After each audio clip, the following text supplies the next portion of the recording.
La semaine passée,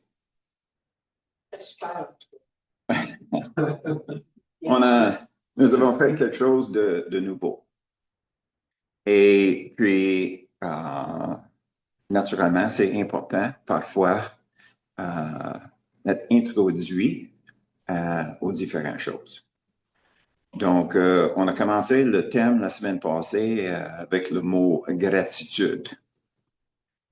C'est intéressant qu'ils ont fait les études, puis ils ont découvert que chacun de nous, dans notre personnalité, nous avons chacun un certain niveau standard de bonheur ou joie. On est né avec ça. Ça, c'est dans notre personnalité. Donc, les études qu'ils ont faites ont confirmé ça. Donc, la question, ce n'était pas si on peut avoir la joie ou bonheur. C'est de commencer avec qu'est-ce que nous avons, puis après ça, comment est-ce qu'on peut l'augmenter? Donc, est-ce qu'on veut augmenter notre bonheur puis notre joie? Donc, c'est ça l'étude. Puis, ils ont pris, après avoir fait quelques recherches, ils ont décidé de faire un test. Donc, ils ont pris un groupe de personnes qui étaient sur les antidépresseurs, sur le médicament. Donc, ils ont pris ce groupe-là qui était comme dépressif jusqu'au point de prendre les médicaments. Puis, ils ont dit, pendant un mois de temps, chaque jour, vous allez écrire 5 bonnes choses qui t'arrivaient ce jour-là, pendant un mois de temps. Au bout d'un mois, tout le monde était enlevé de leurs médicaments. Dans un mois. Juste en regardant une bonne chose dans leur vie. Donc, la semaine passée, on avait commencé avec le mot gratitude. Donc, quand on parle de gratitude, on parle des bonnes choses que Dieu a faites. Alors, on a pris un peu de temps pour sonder le Seigneur, de nous révéler un événement ou une situation, une circonstance dans notre vie qui nous amenait dans une place de bonheur dans notre cœur. Parce que c'est important de ressentir les choses. C'est facile à s'asseoir et en pensant intellectuellement pourquoi on devrait avoir la gratitude. Un devrait, puis qu'est-ce qui m'arrivait, c'est pas la même chose. Ils m'ont perdu. Anyway. Donc, c'est important pour nous autres à réaliser qu'il y a une différence entre comme juste comme j'ai dit, de se dire je devrais être content, je devrais être heureux parce que à comparer avec la vie de quelqu'un d'autre, la mienne est bonne. Mais ça, c'est juste intellectuellement. C'est comme Jésus t'aime. Si on ne le ressent pas, qu'est-ce que ça nous fait? Est-ce qu'on peut faire confiance en lui si on ne ressent pas son amour pour nous? C'est très difficile. Intellectuellement, on peut dire, ben Jésus est mort pour moi, donc il m'aime. Mais est-ce que c'est dans mon cœur qu'il m'aime? Est-ce que je ressens? Et ça, c'est la partie qui est très importante. C'était la raison pourquoi j'avais demandé à chaque personne de sonder en dedans que ça venait de leur trip. Qu'est-ce que Dieu a fait dans une certaine situation ou circonstance.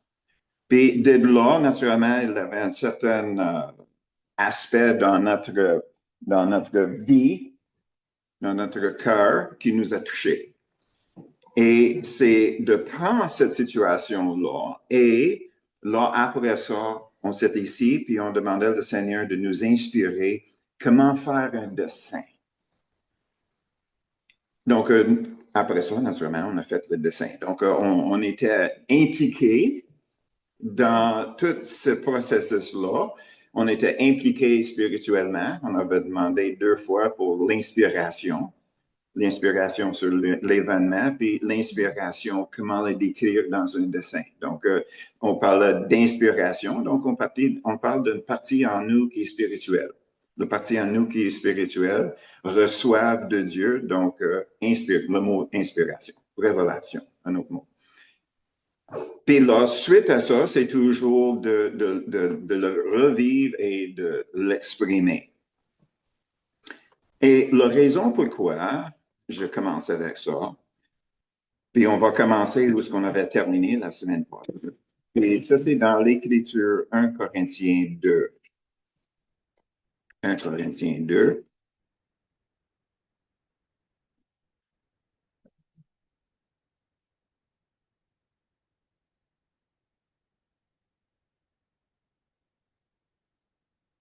Puis nous avons lu le verset 9 et 10.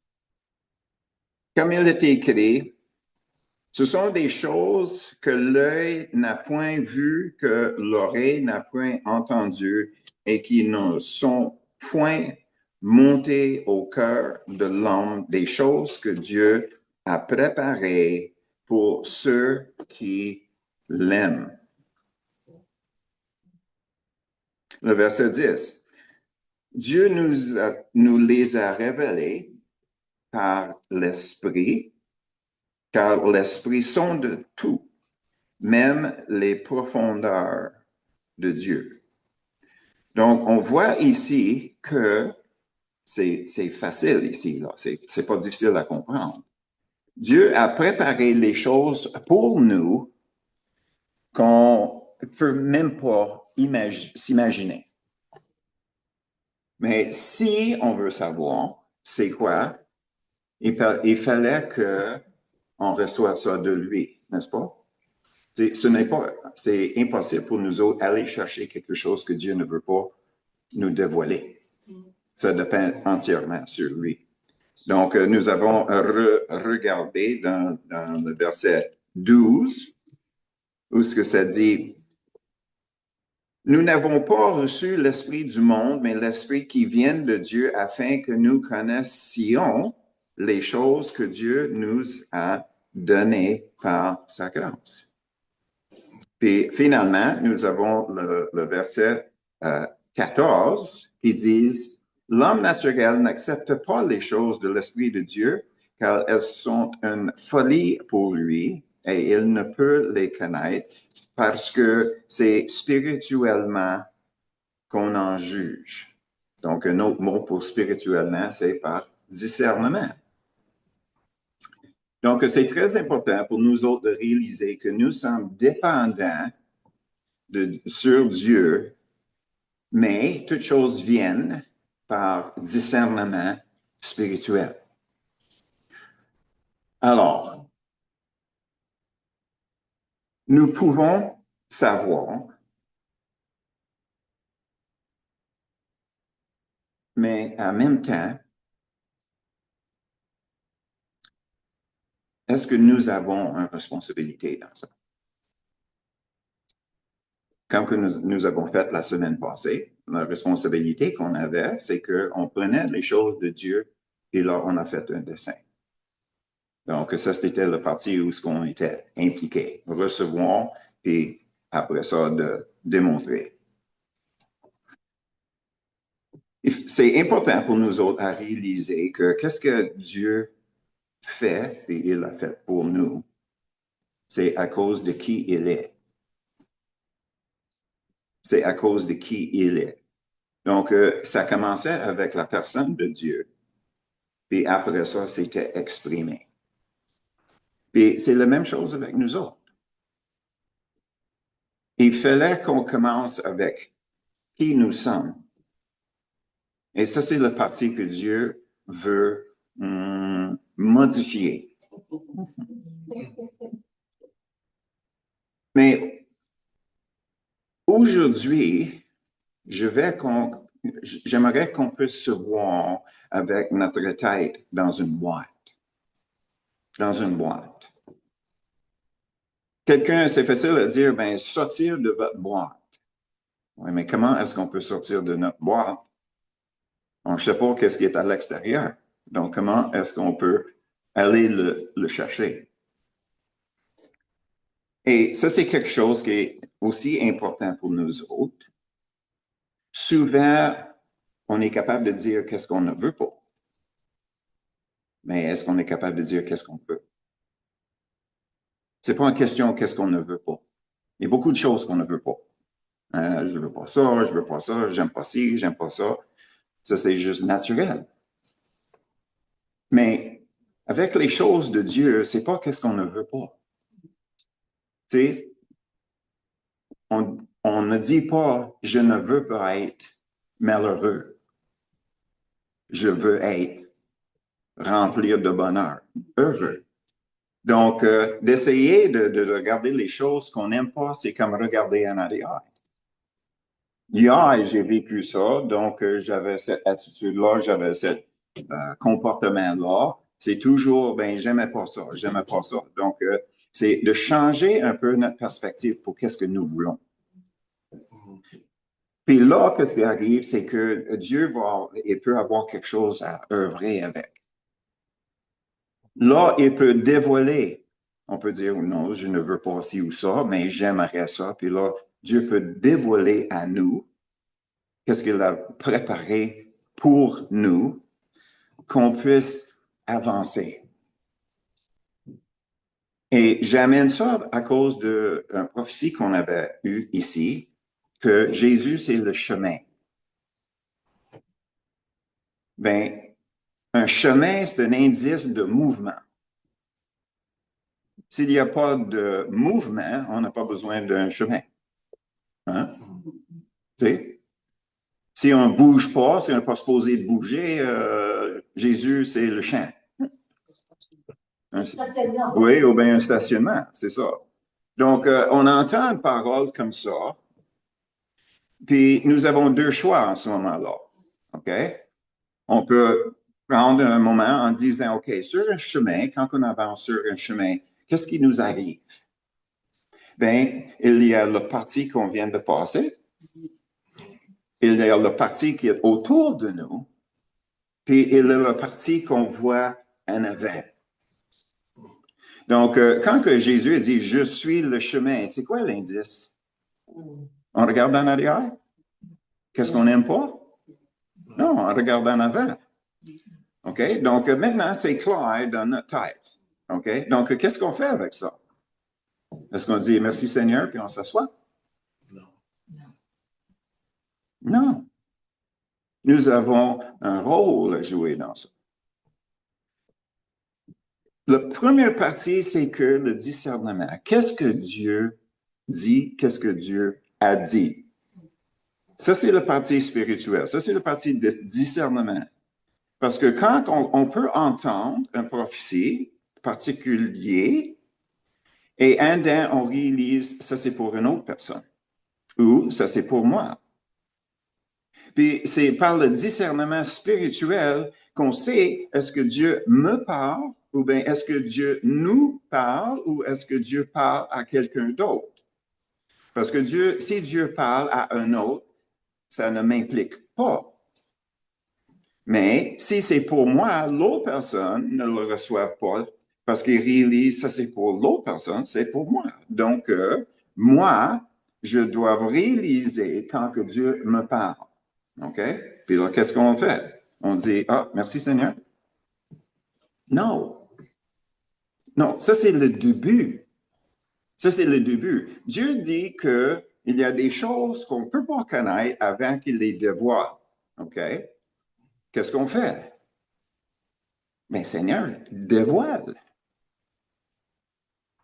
T'sais, il fallait qu'on soit impliqué dans les paroles que Dieu nous donne. C'est important que c'est dans notre cœur que ça rentre, puis on demande au Seigneur, Seigneur, qu'est-ce que tu veux me dire personnellement? Seigneur, j'ai besoin de plus de détails. Puis qu'est-ce que je fais avec ces détails-là? J'ai dit, merci Seigneur, puis je m'assois. Non. Non. Si on veut quelque chose, on avance. Si on veut quelque chose, on avance. Puis la façon d'avancer, c'est notre relation avec Dieu. Il fallait que notre relation avec Dieu, c'est constant. C'est constant. Le long de chaque journée, c'est pas pour dire que Dieu va nous parler, mais il fallait qu'on ait une oreille ou les yeux ouverts, que Dieu peut nous montrer le dessein qu'il a pour chacun de nous à chaque jour. Puis quand on voit Dieu à l'œuvre, des fois c'est facile, des fois c'est difficile. Des fois, Dieu va nous demander à faire quelque chose que ça ne nous tente pas de faire. C'est un test. Peut-être il va nous demander d'arrêter de faire quelque chose, mais c'est une habitude. C'est un test. Donc, quand on était à l'école, on avait un examen après que nous avons appris quelque chose. Puis l'examen, c'est qu'on était pour répondre d'une façon qui disait qu'est-ce que nous avons compris. Mais est-ce que nous faisons ça avec la parole de Dieu? Ça, c'est la partie qui est importante. Dieu nous parle, OK?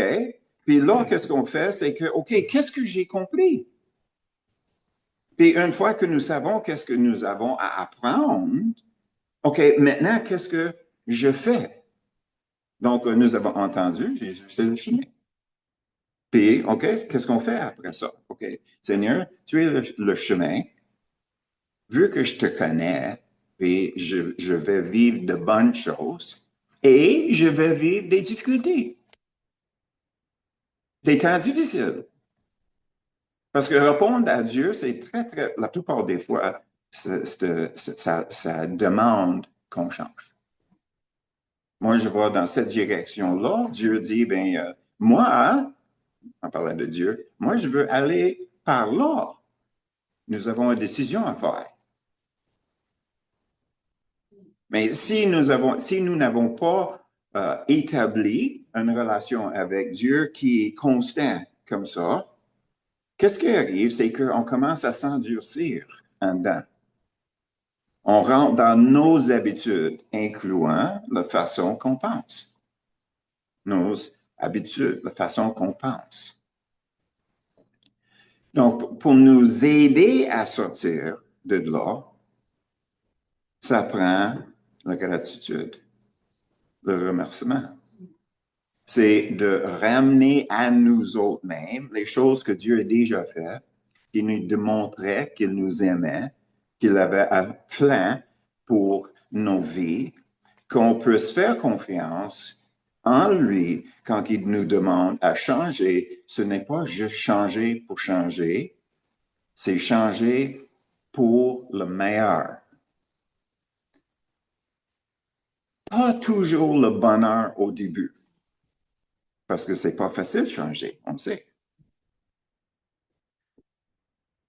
Donc, le petit exercice que nous avons fait ici, comme dans notre temps de louange, c'est quelque chose qu'on a fait physiquement, mais on devrait prendre ces informations-là, cette processus-là, pour l'impliquer dans nos vies à tous les jours. Si on veut la joie, si on veut le bonheur. Puis on sait qu'au Québec, la chose la plus importante dans la vie, c'est le bonheur. Ça, c'est prouvé aussi. Les statistiques montrent ça. Plus que d'autres pays, d'autres provinces, au Québec, le bonheur, c'est la chose qui est la plus importante par-dessus toute autre chose. Donc, on sait que c'est le bonheur qu'on cherche. Nous sommes des chrétiens. Donc, nous avons le Seigneur. On n'est pas obligé de vivre une vie stagnant, n'est-ce pas? Donc, si dans notre bois aujourd'hui, on ressent que ça ne bouge pas, ça commence à stagner, ça commence à être routine, ça commence à être plate. Qu'est-ce qu'on fait? On commence à parler à Dieu de qu'est-ce que lui a fait. Donc, la dernière chose qu'on va regarder aujourd'hui, c'est Luc 8, 18. Luc 8, 18.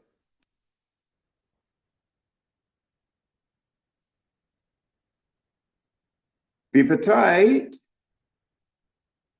on peut voir ça dans un côté négatif, mais au lieu de prendre ça négativement, on va attendre avant de rendre jugement. OK? Donc, Luc 8, 18. Prenez donc garde à la manière dont vous écoutez.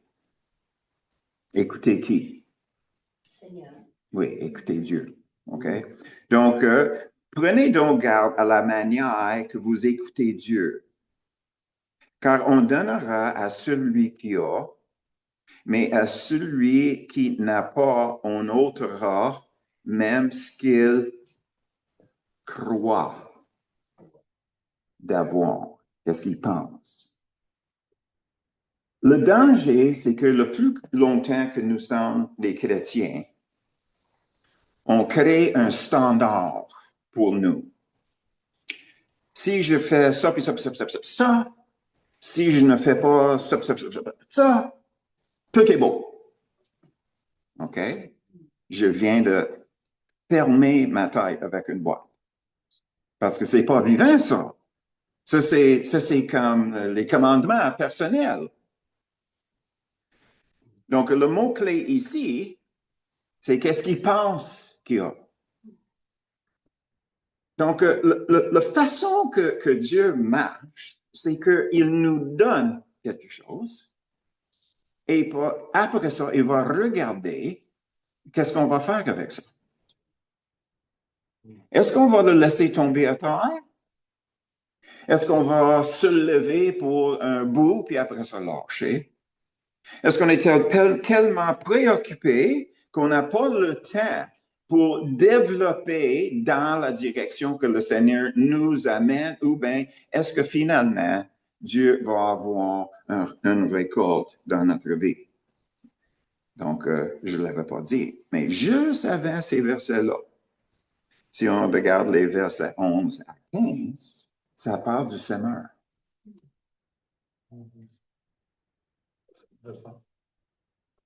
Donc, Dieu parle, puis la personne l'ignore. Ça tombe à terre. La parole, c'est des semences. La parole de Dieu. Quand que Dieu nous parle, je ne parle pas de la Bible, là. Je parle de quand que Dieu nous parle. Parce que Dieu nous a parlé chacun de nous pour nous amener à lui. Puis en venant à lui, OK, il a un dessein pour chacun de nous. C'était prédestiné qu'on sera formé d'une façon qui nous fait de plus en plus comme Jésus. Romains 8, 29. Puis le processus, c'est le test. Toute chose concourt au bien à ceux qui aiment Dieu, qui sont appelés selon son dessein. OK? Donc, chaque fois quelque chose nous arrive, OK? C'est quoi le but de Dieu? Former notre caractère comme Jésus. Caractère et personnalité, c'est pas la même chose. Je veux juste être clair. Personnalité, c'est la personne que nous sommes quand que nous sommes nés, naturellement. Caractère, c'est quelque chose qui est formé. C'est formé par la façon qu'on pense, la façon qu'on agit. Tu sais, ces choses-là. Tu sais, on connaît, tu sais, semer un pensée, puis tu vas récolter une action. Semer une action, tu vas récolter une attitude. semer une attitude, puis tu vas récolter une destinée. Donc, on voit que quand on parle d'une attitude, c'est quelque chose qui est formé. Donc, chaque chose qui nous arrive, on peut le voir comme ça. Le test, OK, Seigneur, c'est quoi qui est dans cette situation ici qui est supposé de m'aider à devenir de plus en plus comme Jésus? Donc, ça, c'est la formation de notre caractère. Puis là-dedans, ça revient toujours qu'est-ce que nous avons commencé à parler d'une semence. OK? Donc, Dieu sème une parole en nous. Si on ne le regarde pas, ça tombe à terre et puis c'est parti. C'est bon rien. Mais après ça parle de semence qui pousse dans les roches. Puis là, ça monte vite. Et Jésus explique un peu de persécution, puis la personne lâche. OK? Puis la troisième personne, ben, c'est celui qui essaie, c'est quand que la parole, c'est quand que le semence est semé parmi les mauvais arbres. Mais les mauvais arbres prennent toute la place et étouffent. Donc, c'est quelle sorte de personne que c'est? Ben, c'est une personne préoccupée avec les soucis, avec les richesses, avec les plaisirs. Donc, nous avons passé par les trois, puis le quatrième, c'est la parole qui tombe dans la bonne taille, puis ça produit une récolte. Oui. OK? Donc, qu'est-ce qui s'est passé? C'est quoi la fin de ces trois autres personnes? C'est quoi la fin de la personne qui n'a pas écouté la parole? Oui, puis suite à ça, c'est pas juste une question de salut non plus, là. Parce que nous sommes des chrétiens, on entend la voix de Dieu, il nous parle. Donc, il nous parle, puis là, on change un peu, puis là, à un moment donné, c'est trop difficile, c'est trop dur. Une personne qui permet ça, c'est quoi la fin de cette personne-là? La personne préoccupée avec les soucis, avec les richesses, avec les plaisirs. Est-ce que cette personne-là va produire une récolte pour le Seigneur? Non. Donc, ces personnes-là n'ont pas produit, mais ils pensaient. Tu sais, c'est marqué. On perd même qu'est-ce qu'on pense que nous avons. C'est ça le danger de ne pas avancer. Si on n'avance pas, on recule. Il n'y a pas d'arrêt. Donc, si nous sommes un chrétien ou pas, OK, on va avoir des difficultés dans la vie. C'est inévitable. Donc, s'il fallait s'il fallait qu'on se force dans la vie, c'est bien de se forcer pour le Seigneur. Parce que quand on est fidèle, là, Dieu peut nous donner plus. Mais il faut qu'il coule une fondation. Une fondation, puis pour nous autres, naturellement, la fondation, c'est son amour nous dit que je peux faire confiance en lui, même si je ne suis pas sûr, même si j'ai peur. Mais avec la fondation que j'ai, je sais que Dieu veut le meilleur pour moi, même si moi je veux le sucre, puis il veut me donner les légumes. OK?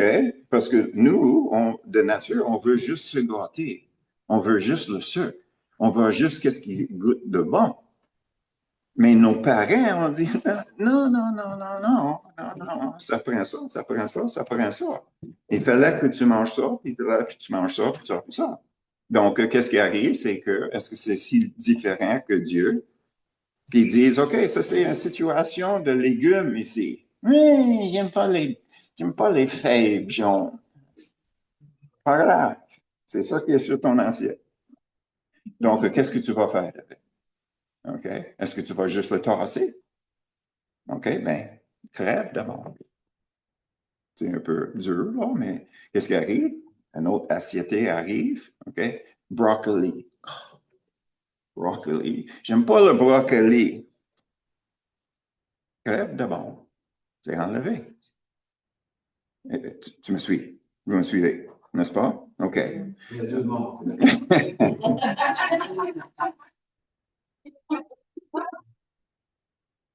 Donc, tout ça pour dire, OK,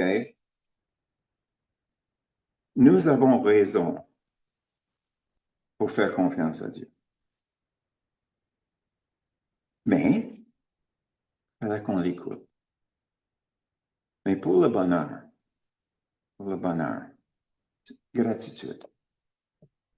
C'est la gratitude. C'est la gratitude qui va augmenter notre bonheur, qui va nous aider à embarquer dans les projets de Dieu. Parce que ça va être difficile. La vie est difficile, tout simplement. Tu sais, on a des temps plus difficiles que d'autres, on a des temps qui sont plus faciles que d'autres, mais il arrive toujours, il y a une montagne, un barrière, un empêchement à quelque part. Donc, ça, c'est pas à éviter. Donc, quand on vient à Dieu, puis je fais ça juste pour mettre tout ça ensemble,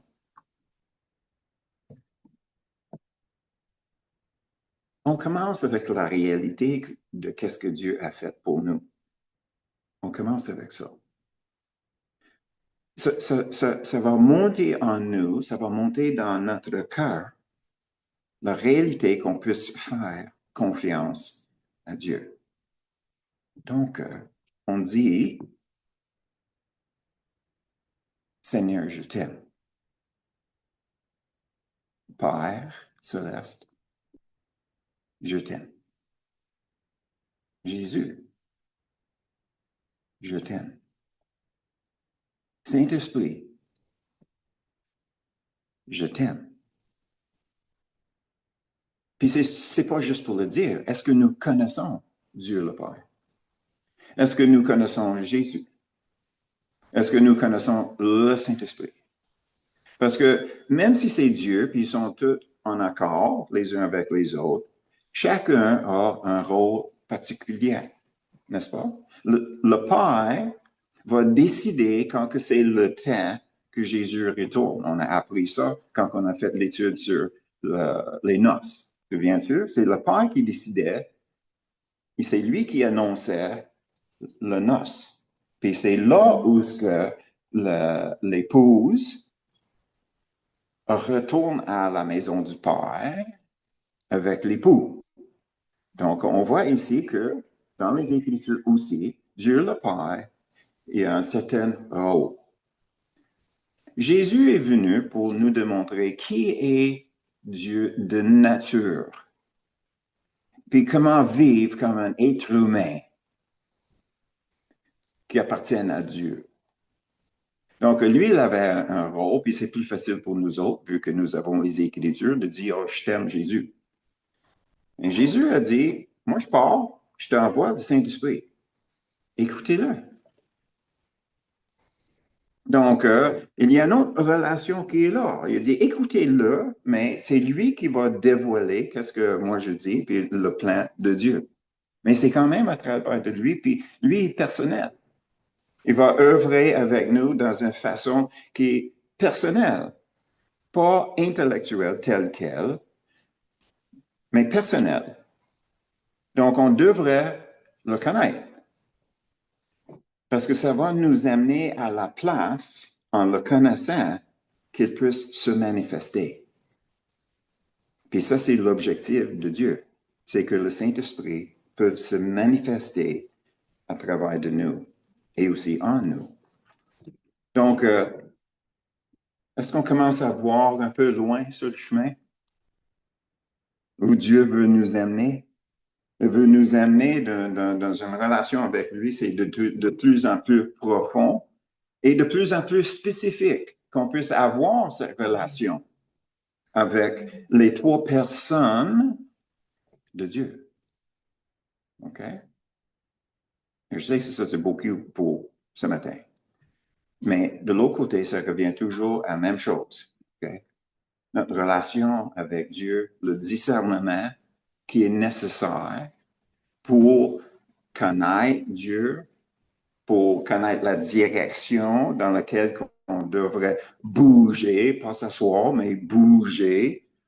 Et finalement, une relation où ce qu'on amène à lui les choses qu'il dévoile à nous, qu'on puisse être fidèle, qu'il puisse continuer à dévoiler des nouvelles choses et des nouvelles expériences en lui. à risque que notre relation devient juste émotionnelle, intellectuelle. On pense que nous avons quelque chose. Donc, pour terminer, la seule façon que nous pouvons avoir l'heure juste sur notre relation avec Dieu, c'est de lui demander. C'est de demander à Dieu, c'est quoi l'état de ma relation avec toi? Parce que c'est facile pour nous autres à embarquer dans une illusion. C'est des choses qu'on veut croire, comme nous avons lu. On peut perdre qu'est-ce que nous croyons que nous avons, parce que c'est irréel. C'est nos pensées. Donc, on revient à quoi? Discernement. Il fallait qu'on soit capable de discerner la voix de Dieu, puis qu'est-ce qu'il nous dit. Puis le reste le suit. Mais en même temps, pour notre bonheur, qu'est-ce qu'on fait? Les actions de grâce, gratitude, remerciement, de la louange. Et je vous encourage de créer quelque chose de nouveau dans votre vie avec le Seigneur. Si vous trouvez que votre relation avec le Seigneur, votre temps de louange, votre temps de prière, quand que ça devient plate, c'est une bonne affaire.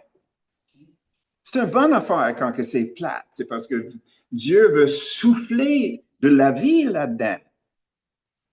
Que ça soit frais, que ça soit bon. Donc, c'est pas négatif si on trouve qu'une partie de notre vie avec le Seigneur est plate. C'est une bonne affaire. Ça veut dire que Dieu veut nous amener dans une autre dimension, une autre hauteur dans notre prière, notre louange, de notre quoi que ce soit. Donc, au lieu de juste rester là, renfermé dans notre boîte, admettre, Seigneur, c'est plate. Qu'est-ce que je vis avec toi? C'est une bonne affaire. Penses-tu qu'il ne sait pas? En réalité, c'est pas une nouvelle pour lui, là. Peut-être c'est difficile pour nous autres à admettre. Ah, peut-être il fallait que je fasse plus. Peut-être il fallait que je fasse ça. Puis il trouve toutes les raisons pour ne pas avancer. Mais on ne veut pas rester. Puis de l'autre côté, on ne veut pas avancer. Parce que peut-être il va nous demander quelque chose de différent, puis il fallait qu'on change. Mais on vient juste d'admettre qu'on était mort. Ça, c'est pour ça que c'était plat. Donc, on ne peut pas rester à la même place et aller avec Dieu en même temps. Donc, je termine avec ça.